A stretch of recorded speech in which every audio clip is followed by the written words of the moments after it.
आज मैं किसी खास केस पे बात नहीं करने जा रहा हूँ कि इसके साथ गलत हुआ, उसके साथ गलत हुआ। आज मैं आपको सिर्फ एक कहानी सुनाने जा रहा हूँ और इस कहानी सुनाने का मकसद सिर्फ इतना है दोस्तों कि शायद जो आजकल हम देख रहे हैं कि बहुत जल्दी पति पत्नी के रिश्ते टूट जा रहे हैं, शायद वो कहानी मदद करे इन रिश्तों को बेहतर बनाने में। तो कहानी की शुरुआत यूँ होती है नॉर्मल सी, एक युवक और एक युवती होती है, दोनों की शादी होती है अरेंज मैरिज। युवक अच्छी खासी नौकरी करता है, युवती भी पढ़ी लिखी है, घर के कामों में तमाम निपुण है, हर चीज़ में ऑलराउंडर है समझ लीजिए।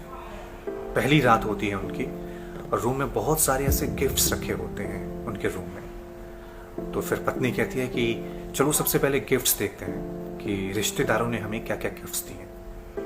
पति एक गिफ्ट उठाता है और जल्दी से चाकू से उसे फाड़ने की कोशिश करता है, लेकिन पत्नी एकदम से उसको रोकती है।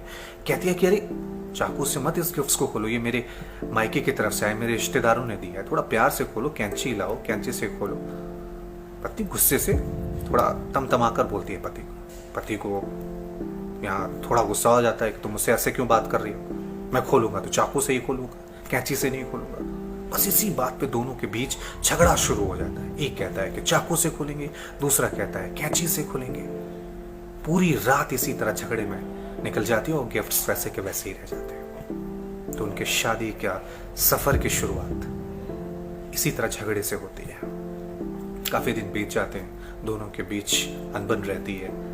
वो खलिश जो पहली रात को हुई थी वो वैसी ही बनी और गिफ्ट्स भी वैसे ही रखे हुए, वो खोले नहीं हुए हैं। दोनों ने जिद पकड़ी हुई है कि खोलेंगे तो कैंची से, दूसरा कह रहा है खोलेंगे तो चाकू से। इस तरह से नौबत आ जाती है कि एक को बोलो कैंची तो वो गुस्से में रहता है, दूसरे को बोलो सिर्फ चाकू तो वो तमतमा जाता है। और काफी दिन ऐसे ही निकल जाते हैं और दोनों के बीच काफी अनबन रहती है। एक दिन पति अपनी पत्नी को कहता है कि चलो आज घूमने चलते हैं। पत्नी भी देखती है कि आज थोड़ा मूड बदल गया, वो भी कहती है ठीक है चलो।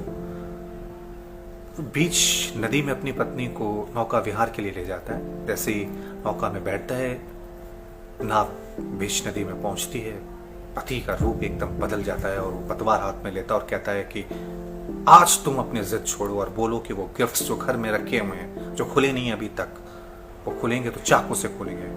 तुमने कैंची कहा तो मैं तुम्हें जोर से मारूंगा और नदी में गिरा दूंगा। ये जिद वहां पे भी आ जाती है।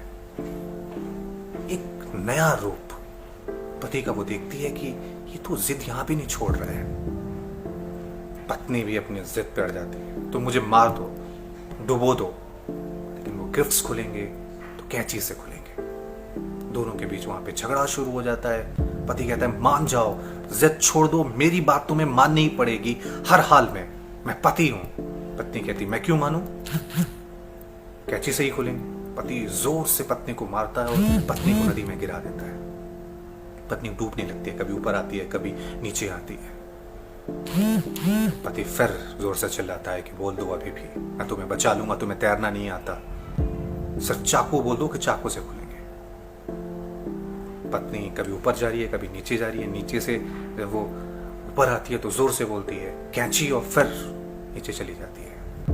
पति और गुस्से में लाल हो जाता है। फिर कहता है कि अब तुम मरने वाली हो, तुम्हारे पास कुछ ही वक्त बचा है। पत्नी का शरीर लगभग पूरी तरह से नदी में समाने लग गया होता है, वो डूब गई होती है। अब भी बता दो, मैं तुम्हें बचा लूंगा, अस्पताल ले जाऊंगा, जिद छोड़ दो, चाकू बोल दो। लेकिन तभी जब पूरा शरीर नदी में डूब जाता है, कहीं दिखता नहीं है, तो पति सोचता है कि वो मर गई, लेकिन पत्नी के हाथ यूं ऊपर आते हैं और वो कैंची दिखाती है, तो फिर डूब जाते हैं और पत्नी मर जाती है। दोस्तों, एक छोटे से झगड़े ने कैसे दो लोगों की जिंदगियों को खराब कर दिया। वजह सिर्फ जिद थी, अहंकार था कि दूसरा व्यक्ति जिंदगी जिए तो मेरे तरीके से, दुनिया को देखे तो मेरे तरीके से। जहां दो लोगों के बीच इस तरह की बातें सामने आती हैं, वहां रिश्ते लंबे नहीं चलते हैं। जहां एक दूसरे की बातों को समझा नहीं जाता है, एक दूसरे के लिए लोग बदलने को तैयार नहीं है, एक दूसरे के लिए लोग झुकने को तैयार नहीं। कभी आप झुको, कभी मैं झुकूं, कभी आप बदलो, कभी आप मेरी बात मानो। जहां सिर्फ अहंकार बड़ा होता है, वहां बहुत मुश्किल हो जाती है। जहां लोग अपने आप को परिस्थितियों के हिसाब से ढालना नहीं जानते, वहां रिश्ते टूट जाते हैं। और भी वजह होती है, दहेज, प्रताड़ना वो एक अलग बात है, लेकिन ज्यादातर झगड़ों में मैंने देखा है दोस्तों, अहंकार, जिद बहुत बड़ी वजह बना है दो लोगों के रिश्ते टूटने का। और कई ऐसे केस हैं जो आपने आमने सामने देखे होंगे, अच्छे पढ़े लिखे लोग हैं, कभी मारपीट भी नहीं हुई है, कभी किसी बात को लेकर ज्यादा गाली गलौज भी नहीं हुआ, फिर भी रिश्ते टूट गए। क्यों? क्योंकि कोई झुकने को तैयार ही नहीं था। थोड़ा सा अगर आप चाहते हैं कि हमारे परिवार में खुशियां हो, क्योंकि हम जब भी कमाते हैं, कुछ भी बने हैं, तो अपने परिवार के लिए, सुकून के लिए। वो सुकून नहीं है, सिर्फ अहंकार है, तो वह अहंकार किस काम का? मैं तो पुरुषों को कहता हूं, क्योंकि पुरुषों में ज्यादा अभिमान होता है। थोड़ा सा सामने वाली बात को समझिए। और लड़कियों को भी कहता हूं, कई बार होता है कि परिस्थितियां जैसी मायके में वैसे ससुराल में ना हो। धीरे धीरे उसमें अपने आप को बदलने की कोशिश करिए। एकदम से लोगों को चेंज करने की कोशिश मत करिए। मैं ये नहीं कह रहा हूं कि बिल्कुल आप उनकी सारी बातें सुन लें, सब अत्याचार सुन लें, लेकिन जहां बदलाव की गुंजाइश है, परिवर्तन की गुंजाइश है, वहां करनी चाहिए, ताकि घर में खुशियां रहें। अहंकार छोड़िए, खुशियां अपने परिवार में लाइए। जिद और अहंकार, चाकू और कैंची, लोगों ने अपनी जिंदगी में अलग अलग बातों को चाकू और कैंची बनाया होता है। पता नहीं किस छोटी छोटी बात पे झगड़े शुरू हुए, वो जिंदगी भर यूं ही चलते रहते हैं और यूं ही खटास रहती है रिश्तों में। कई जगह रिश्ते टूट जाते हैं, कई जगह रिश्ते निभाए भी जाते हैं बहुत दिनों तक, लेकिन इसी अनबन, इसी खटास के साथ, इसी दुख के साथ। तो रिश्तों में जब तक आप एक दूसरे को समझेंगे नहीं, तब तक बदलाव नहीं आएगा। तो उम्मीद करता हूं ये कहानी आपके कुछ एक नया परिवर्तन लाएगी आपके जीवन में, एक नया संदेश आपको देगी।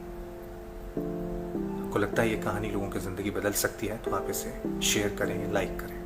बहुत बहुत शुक्रिया। Thank you.